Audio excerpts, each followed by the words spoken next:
اور اگر میں یہ چاہوں کہ تمہاری خیر خواہی کروں اور اللہ یہ چاہے کہ تمہیں گمراہ رہنے دے تو میری خیر خواہی تم کو کچھ فائدہ نہیں دے سکتی۔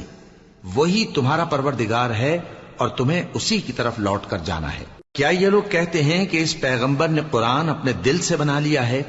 کہہ دو کہ اگر میں نے دل سے بنا لیا ہے تو میرے گناہ کا وبال مجھ پر، اور جو گناہ تم کرتے ہو اس سے میں بری الذمہ ہوں۔ اور نوح کی طرف وحی کی گئی کہ تمہاری قوم میں جو لوگ ایمان لا چکے ان کے سوا اور کوئی ایمان نہیں لائے گا، تو جو کام یہ کر رہے ہیں ان کی وجہ سے غم نہ کھاؤ، اور ایک کشتی ہمارے حکم سے ہمارے سامنے بناؤ، اور جو لوگ ظالم ہیں ان کے بارے میں مجھ سے کچھ نہ کہنا، کیونکہ وہ ضرور غرق کر دیے جائیں گے۔ اور نوح نے کشتی بنانا شروع کر دی، اور جب ان کی قوم کے سردار ان کے پاس سے گزرتے تو ان سے تمسخر کرتے۔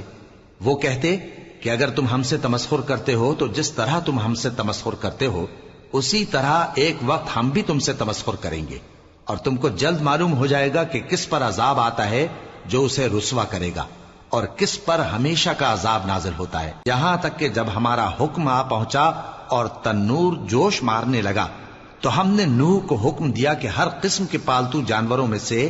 جوڑا جوڑا یعنی ایک ایک نر اور ایک ایک مادہ لے لو، اور جس شخص کی نسبت حکم ہو چکا ہے کہ ہلاک ہو جائے گا اس کو چھوڑ کر اپنے گھر والوں کو اور جو ایمان لایا ہو اس کو کشتی میں سوار کر لو۔ اور ان کے ساتھ ایمان بہت ہی کم لوگ لائے تھے۔